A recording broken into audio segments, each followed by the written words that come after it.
ikki kishi, masalan aka-uka, birgalashib qurbonlik qilishi mumkinmi? Bu agar bitta qo'yga birgalashib sherik bo'lib qurbonlik qilish mumkinmi degan ma'noda bo'lsa, bo'lmaydi.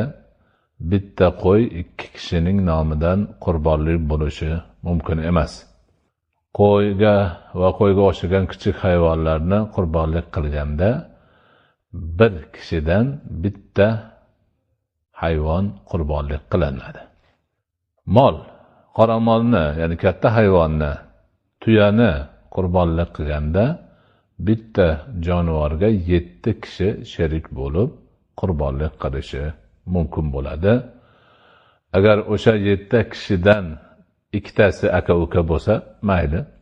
Yoki 7 aka-uka bo'lsalar ham mayli. Lekin haligi aytganimizdek bitta qo'yga